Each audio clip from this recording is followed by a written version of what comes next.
ಜಿ5 ಇರುವಾಗ ನೀವು ನಿಮ್ಮ ನೆಚ್ಚಿನ ಶೋಗಳನ್ನ ಎಂದಿಗೂ ಮಿಸ್ ಮಾಡಿಕೊಳ್ಳುವುದಿಲ್ಲ. ಅದು ಸಂಪೂರ್ಣ ಉಚಿತವಾಗಿ.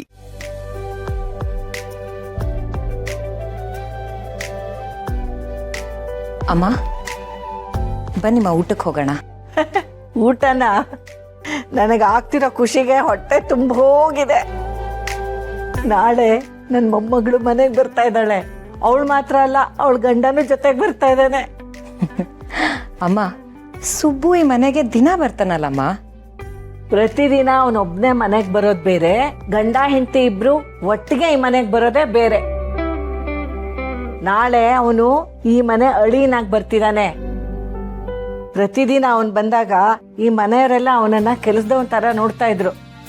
ಆದ್ರೆ ನಾಳೆ ಹಾಗಾಗಲ್ಲ, ಅವನು ಈ ಮನೆ ಅಳಿಯ. ದಂಪತಿಗಳಿಬ್ರು ಮೊದಲನೇ ಸಲ ಈ ಮನೆಗೆ ಬರ್ತಾ ಇದ್ದಾರೆ. ಶ್ರಾವಣಿಗೆ ಇದು ತವ್ರ ಮನೆ. ಮಗಳು ತವ್ರ ಮನೆಗೆ ಬಂದಾಗ ಏನೇನ್ ಶಾಸ್ತ್ರಗಳಾಗ್ಬೇಕೋ ಅದೆಲ್ಲ ಆಗ್ಬೇಕು. ಅದಕ್ಕೆ ಏನೇನ್ ಬೇಕೋ ಅದನ್ನೆಲ್ಲ ತರಿಸ್ಕೊಂಡ್ಬಿಡು. ಸರಿಮ್ಮ, ನಾನೆಲ್ಲ ನೋಡ್ಕೊತೀನಿ. ನನ್ನ ಮೊಮ್ಮಗಳು ನೋಡಿ ಎಷ್ಟು ದಿನ ಆಗೋಗಿದೆ. ಅವಳು ಬರ್ತಾಳೆ ಅಂತ ಗೊತ್ತಾದಾಗ್ಲಿಂದ ಅವಳನ್ನ ನೋಡೋ ಕಾತ್ರ ಇನ್ನೂ ಜಾಸ್ತಿ ಆಗ್ತಾ ಇದೆ.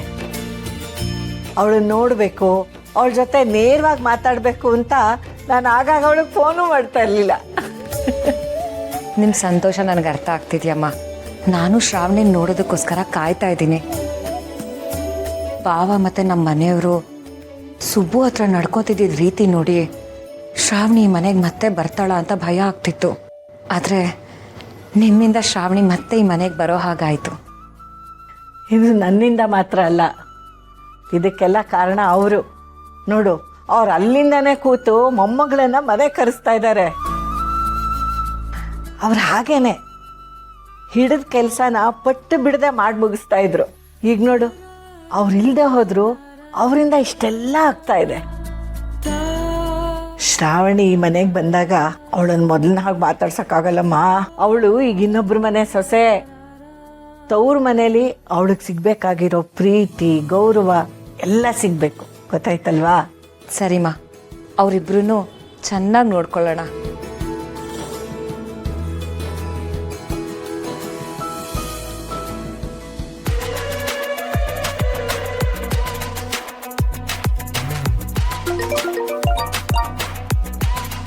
ಹಲೋ ಮೇಡಮ್, ಹೇಳಿ ಮೇಡಮ್.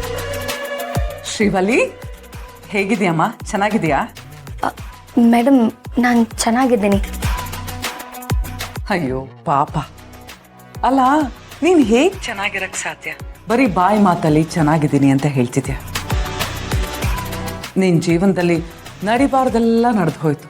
ನೀನ್ ಪ್ರೀತಿಸಿದ ಹುಡುಗ ನಿನಗ್ ಮೋಸ ಮಾಡಿ ಬೇರೆಯವಳನ್ನ ಮದ್ವೆ ಆದ.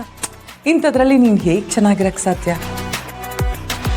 ಹೋಗ್ಲಿ, ಊಟ ತಿಂಡಿ ನಿದ್ದೆ ಆದ್ರೂ ಮಾಡ್ತಿದ್ಯಾ ಅಥವಾ ಇನ್ನೂ ಆ ಸುಬ್ಬು ನೆನಪಲ್ಲೇ ಇದೆಯಾ? ಮೇಡಮ್, ನಿಮಗೆ ನನ್ನ ಮೇಲೆ ಎಷ್ಟು ಕಾಳಜಿ ಮೇಡಮ್. ನನ್ನ ಜೀವನದಲ್ಲಿ ನಿಮ್ಮಂಥವ್ರು ಹತ್ರನೇ ಆಗಿರಲಿಲ್ಲ. ಯಾರ್ಯಾರನ್ನೋ ನಂಬಿ ನನ್ನ ಜೀವನ ಹಾಳು ಮಾಡ್ಕೊಂಡ್ಬಿಟ್ಟೆ ಮೇಡಮ್.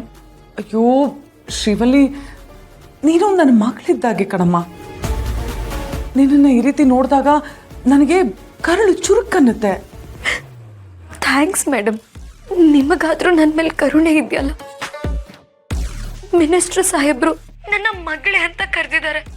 ಆದರೆ ಅವ್ರ ಮಗಳಿಂದನೇ ನನಗೆ ಮೋಸ ಆಗಿದೆ ಮೇಡಮ್. ಈಗ ನಮ್ಮ ಟ್ರ್ಯಾಕಿಗೆ ಬರ್ತಿದ್ದಾಳೆ. ಶ್ರೀವಲ್ಲಿ, ಹಾಗೆಲ್ಲ ಏನೂ ಇಲ್ಲಮ್ಮ. ವೀರು ತುಂಬಾ ಒಳ್ಳೆಯವನು. ಅವನು ನಿನ್ನ ಮಗಳು ಅಂತ ಕರೆದಿದ್ರೆ ಅವನು ನಿನ್ನ ಮಗಳ ಹಾಗೆ ನೋಡ್ಕೋತಾನೆ. ಆದ್ರೆ ಅವನಿಗೆ ಈ ವಿಷಯ ಗೊತ್ತಿರ್ಲಿಲ್ಲ. ಒಂದು ವೇಳೆ ಶ್ರಾವಣಿ ಹೀಗೆಲ್ಲ ಮಾಡ್ತಾಳೆ ಅಂತ ವೀರುಗೇನಾದ್ರೂ ಗೊತ್ತಿದ್ದಿದ್ರೆ ಮಗಳು ಅಂತ ಕರೆದಿರೋ ನಿನಗೆ ಅನ್ಯಾಯ ಆಗಕ್ ಬಿಡ್ತಿದ್ನ? ಮೇಡಮ್, ಏನ್ ಮಾತಾಡ್ತಿದ್ದೀರಾ ನೀವು? ಮಿನಿಸ್ಟರ್ ಸಾಹೇಬ್ರು ಅವ್ರ ಮಗಳನ್ನ ಬಿಟ್ಕೊಟ್ಟು ನನಗೆ ಸಹಾಯ ಮಾಡ್ತಿದ್ರಾ? ಶಿವಲಿ, ನನ್ನ ತಮ್ಮನ ಏನು ಅಂತ ಅನ್ಕೊಂಡಿದ್ಯಾ? ಅವನು ಯಾವತ್ತೂ ಸ್ವಾರ್ಥಕ್ಕಾಗಿ ಏನು ಮಾಡೋದೇ ಇಲ್ಲ. ಊರಿಗೆ ನ್ಯಾಯ ಕೊಡೋನು ನನ್ನ ತಮ್ಮ. ಅಂತದ್ರಲ್ಲಿ ನಿನ್ನಂತ ಹುಡುಗಿಗೆ ನ್ಯಾಯ ಕೊಡಿಸ್ತಿರ್ಲಿಲ್ವಾ? ವೀರುಗೆ ಶ್ರಾವಣಿ ಮೇಲೆ, ಸುಬ್ಬು ಮೇಲೆ ತುಂಬಾ ಕೋಪ ಇದೆ. ಅವಳು ಮಾಡಿರೋ ಮೋಸಕ್ಕೆ ನಮ್ ವೀರು ತುಂಬಾ ನೊಂದ್ಕೊಂಡಿದ್ದಾನೆ. ಇಂಥ ಸಮಯದಲ್ಲಿ ನಿನ್ನಂತ ಮಗಳಿರ್ಬಾರ್ದಾ ಅಂತ ಅವನಿಗೆ ಅನ್ನಿಸ್ತೇ ಇರತ್ತಾ? ಇಂಥ ಟೈಮಲ್ಲಿ ನೀನೇನಾದ್ರೂ ಬಂದು ವೀರುನ ಕೇಳ್ಕೊಂಬಿಟ್ರೆ ಅವನು ನಿನ್ನ ಪರಾನೇ ನಿಂತ್ಕೋತಾನೆ ಅಂತ ನನಗೇನೋ ಅನ್ನಿಸ್ತಾ ಇದೆ.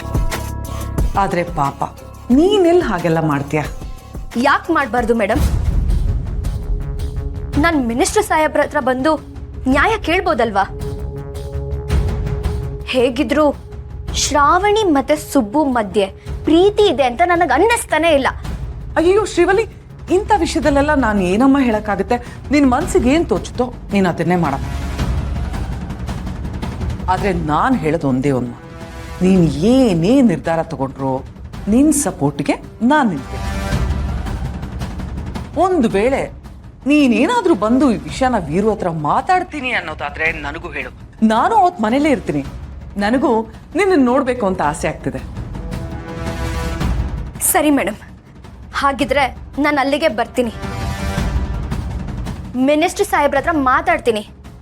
ನನಗೆ ಅನ್ಯಾಯ ಆಗಿರೋದ್ರ ಬಗ್ಗೆ ಹೇಳ್ತೀನಿ. ಒಳ್ಳೇದಾಗ್ಲಿ ಕಣಮ್ಮ. ಆದ್ರೆ ಏನೇ ಮಾಡೋದಾದ್ರೂ ಯೋಚನೆ ಮಾಡಿ ಮಾಡು. ನಿನಗೆ ನ್ಯಾಯ ಸಿಗುತ್ತೆ ಅನ್ನೋ ನಂಬಿಕೆ ನನಗಿದೆ. ಟೇಕ್ ಕೇರ್, ಬಾಯ್.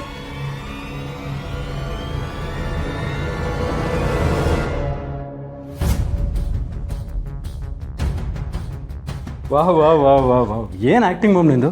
ಇಷ್ಟೊಂದೆಲ್ಲ ಸುತ್ತಿ ಬಳಸಿ ಮಾತಾಡೋ ಬದಲು ಶ್ರೀವಲ್ನ ನೇರವಾಗಿ ಮನೆಗೆ ಬಾ ಅಂತ ಹೇಳ್ಬೋದಿತ್ತಲ್ವ? ಮಾಡಿ ಒಂದು ಕ್ರೈಮ್ ಮಾಡಿ ಅದ್ರ ಸಾಕ್ಷಿಗಳನ್ನ ಅಳಿಸೋದು ದಟ್ಟತನ. ಅದೇ ಸಾಕ್ಷಿಗಳೇ ಇಲ್ಲದೆ ಕ್ರೈಮ್ ಮಾಡೋದು ಈ ವಿಜಯಾಂಬಿಕಾ ಸ್ಟೈಲ್.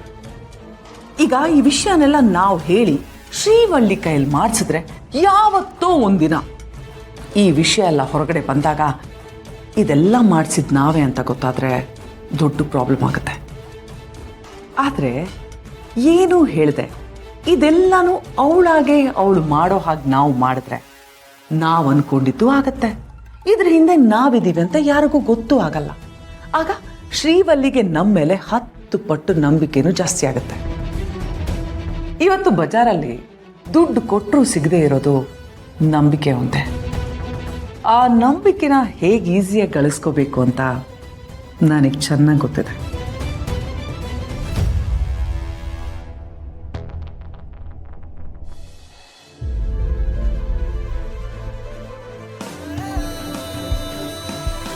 ಮೇಡಮ್ ಒಂದು ನಿಮಿಷ ಹೊರಟುಬಿಡೋಣ.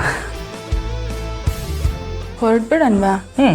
ಹಿಂಗ ಹೋಗೋದು ನಿನಗೆ ಸುಬ್ಬು, ನಾವಿವತ್ತು ಮೊದಲನೇ ಸಲ ನನ್ನ ತವ್ರ ಮನೆಗೆ ಹೋಗ್ತಾ ಇದೀವಿ.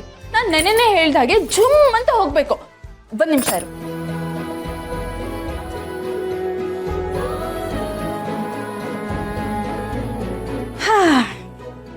ತಗೋಯ್ತು ಪಂಚೆ, ಈ ಶರ್ಟ್ ಇದನ್ನ ಹಾಕೋ.